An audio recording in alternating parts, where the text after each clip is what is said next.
आणि आता पुढची बातमी. खंडणी प्रकरणातील आरोपी वाल्मिक कराड यांना सरेंडर होताना वापरलेली गाडी केज पोलिसांनी जप्त केली. ही गाडी अजितदादांच्या ताब्यात होती असा आरोप विरोधकांनी केला होता. केज पोलीस या गाडी संदर्भातला आढावा घेतला. आमचे प्रतिनिधी सुरेश जाधव यांनी. खंडन प्रकरणातील आरोपी वाल्मिक कराड यांनी CIDच्या ऑफिससमोर सरेंडर होताना जी वापरलेली गाडी आहे, जी गाडी वापरण्यात आलेली होती ती गाडी केज शहर पोलीस ठाण्यामध्ये अशा पद्धतीने लावण्यात आली की गाडी देखील जप्त केल्याचं काल न्यायालयामध्ये तपासी अधिकाऱ्यांनी सांगितलं होतं. वाल्मिक कराड यांना जी गाडी पिकअप सोडण्यासाठी गेलेली होती ती गाडी हीच आहे. विशेष म्हणजे ही गाडी कुणाची आहे असा प्रश्न देखील उपस्थित केला जात होता. अनिता शिवलिंग मोराळे नावाचे बीडमधील कार्यकर्ते आहेत, त्यांची ही गाडी असल्याचं देखील कागदपत्रावरून स्पष्ट झालेलं आहे. आणि नेमका हा सोडायला आलेला कार्यकर्ता कोण होता, त्याला पोलिसांनी ताब्यात का घेतलं नाही, चौकशी का केली नाही आणि त्याला फरार होण्यामध्ये मदत केल्याच्या कारणावरून त्यांच्यावरती गुन्हा का दाखल केला नाही, असे देखील अनेक प्रश्न उपस्थित केले जात असतानाच आता या गाडीवरून मोठी चर्चा होत आहे. का तर याच गाडीमधून वाल्मिक कराड यांना पुण्यामधील पाषाण इथलं जे CIDचं ऑफिस आहे त्या ऑफिसमध्ये सरेंडर होत असताना सोडलं होतं. नेमकी ही गाडी किती दिवस त्यांच्याकडे होती आणि कोणत्या कोणत्या ठिकाणी ही गाडी गेलेली होती या संदर्भात देखील आता CID आणि तपासी यंत्रणा या संदर्भातला तपास करत आहेत. मात्र काल न्यायालयासमोर मांडत असताना ज्या गाडीतून वाल्मिक कराड यांना सोडलं होतं ती गाडी जप्त केलेली आहे पोलिसांनी आणि पोलिसांच्या ताब्यात आहे. केज पोलीस ठाण्याच्या हद्दीमध्ये, केज पोलीस स्टेशनच्या पाठीमागच्या बाजूला ज्या ठिकाणी जप्त केलेले जे वाहनं असतात त्या वाहनं असलेल्या ठिकाणी अशा पद्धतीने सुरक्षितरित्या लावण्यात आलेली आहे. या गाडीचा नंबर काय हे देखील दाखवायचा प्रयत्न केला असता मात्र पोलिसांनी त्या गाडीला तशा पद्धतीने कव्हर वगैरे टाकून झाकून ठेवण्यात आल्याचं देखील आपल्याला या ठिकाणी पाहायला मिळते. विशेष म्हणजे आपण जर बघितलं तर एकूणच संतोष देशमुख हत्या प्रकरण, त्यानंतर गुन्हा दाखल झालेला खंडणी प्रकरण आणि खंडणी प्रकरणातून हे हत्या प्रकरण झाले का असे जी काही लिंकेज आहे हे देखील शोधण्याचा प्रयत्न तपासी यंत्रणाच्या माध्यमातून केला जातोय. मात्र शिवलिंग मोराळे नावाचा जो काही कार्यकर्ता आहे, जो राष्ट्रवादी अजित पवार गटाचा कार्यकर्ता आहे आणि याच अजित पवार गटाच्या कार्यकर्त्याची ही गाडी अजितदादांच्या ताफ्यामध्ये होती अशा पद्धतीने देखील आरोप बजरंग सोनवणे यांनी देखील केला होता. त्यामुळं ही गाडी आणि तो कार्यकर्ता देखील चर्चेत झाला होता. मात्र त्या कार्यकर्त्याची चौकशी झाली का, त्याला सोडून कशा पद्धतीने दिलं आणि नेमकं त्याच्या जर आपण संवाद ऐकला तर मला लिफ्ट मागितली होती वाल्मिक कराड यांनी आणि मी तिथं आणून सोडलं अशा पद्धतीने युक्तिवाद केलेला होता. मात्र एकंदरीत हे जे नाट्यमयरित्या प्रकरण घडलं त्या प्रकरणामध्ये ही गाडी देखील महत्त्वाची ठरली होती आणि तो शिवलिंग मोराळे नावाचा कार्यकर्ता आहे त्याच्या संदर्भात देखील मोठी चर्चा झाली होती. त्यामुळे नेमका आता CID हा तपास करत असताना या गाडी मालकावरती गुन्हा दाखल करणार का, कुठल्या आरोपाखाली त्याला घेतलं जाणार हे देखील पाहणं महत्त्वाचं ठरणार आहे.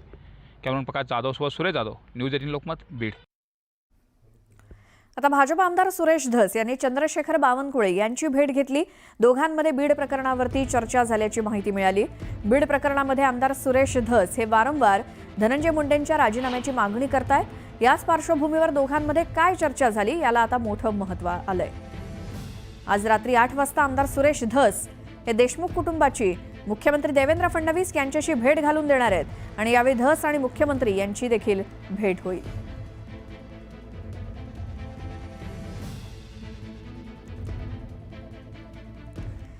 मी राजीनामा दिलेला नाही असं वक्तव्य खुद्द धनंजय मुंडेंनी केलं.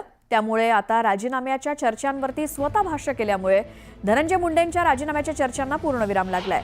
दरम्यान बीडमधील सरपंच संतोष देशमुख हत्या प्रकरणातला या हत्या प्रकरणामध्ये धनंजय मुंडेंवरती सातत्यानं निशाणा साधला जातोय आणि विरोधकांनी राज्यपालांची भेट घेऊन मुंडेंच्या राजीनाम्याची मागणी केली होती.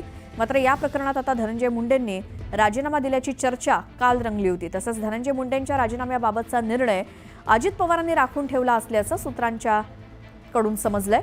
मात्र धनंजय मुंडेंनी राजीनामा दिलेला नाही हे आता स्वतःच स्पष्ट केलंय. त्यामुळे या सगळ्या चर्चांना आता पूर्णविराम मिळालाय.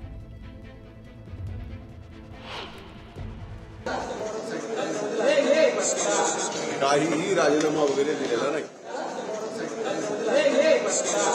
काहीही राजीनामा वगैरे दिलेला नाही. काहीही राजीनामा वगैरे दिलेला नाही. अनेक पक्षांचे मंत्री होऊन गेले. आदरणीय पवार साहेबांच्या काळात असेल, विलासरावजी देशमुखांच्या काळात असेल, अनेक लोकांनी त्या काळात म्हणजे शिवसेनेचे जेव्हा जोशी साहेब मुख्यमंत्री होते तेव्हाही त्यांचा राजीनामा झालेला आपण सगळ्यांनी पाहिलेला आहे. त्याच्यामुळे असं का त्यांचा म्हणजे जेव्हा सुरेश धस आणि साळुंकेजीही राजीनामा मागतात आणि महाराष्ट्राचे मुख्यमंत्री राजीनामा घेत नाहीत, याचं उत्तर तुम्हाला त्यांनाच विचारायला लागेल, मला कसं माहिती असेल.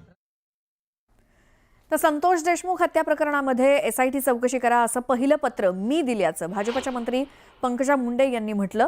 तसंच देवेंद्र फडणवीस या प्रकरणामध्ये कुणालाही क्षमा करणार नाहीत असंही पंकजा मुंडेंनी म्हटलं.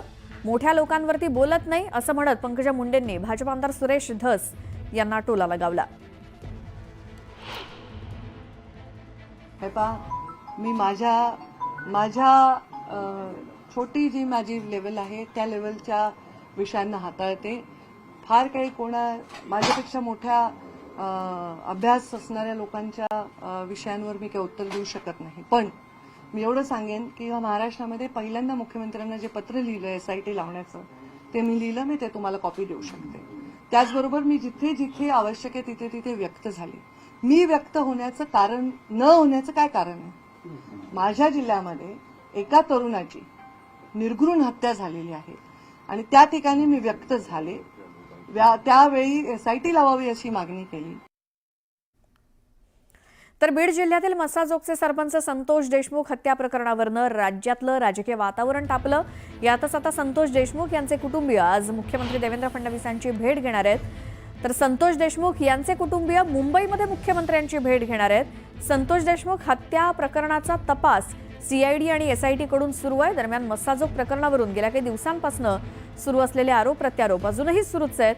त्याच पार्श्वभूमीवर आता देशमुखांचे कुटुंबीय आज मुख्यमंत्री फडणवीसांची भेट घेणार असल्यामुळे या भेटीकडे राज्याचं लक्ष लागलंय.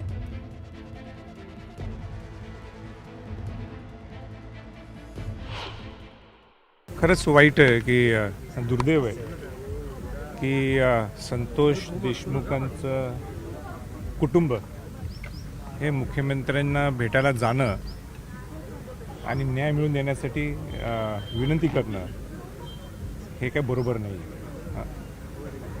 अतिशय क्रूर पद्धतीने संतोष देशमुखांची हत्या केली होती. एक जबाबदार व्यक्तीने असं स्टेटमेंट्स करणं करू नयेत. करायला तर कोणीच करायला नाही पाहिजे, पण त्यांनी तर करू नयेत अशी माझी त्यांना विनंती राहणार आहे. पण ते सगळं ठीक आहे. पहिला त्यांना निर्णय घेऊन दे त्या धनंजय मुंडेचा. त्या धनंजय मुंडेला कसं तुम्ही बाजूला सरकवते आम्ही बघायला लागलोय. नाही सरकवलं तर आमची लढाई आहेच. धनंजय मुंडे राजीनामा होईपर्यंत ही लढाई सुरू असणार आहे. 100% त्यात काही दुमत नाही आहे. तर दिल्ली विधानसभा निवडणुकीची तारीख जाहीर झाली आहे. दिल्लीमध्ये 5 फेब्रुवारीला मतदान होणार आहे आणि 8 तारखेला निवडणुकीचा निकाल आहे. 8 फेब्रुवारीला मतमोजणी होईल. दिल्ली विधानसभा निवडणुकीसाठी एकाच टप्प्यात मतदान होणार आहे.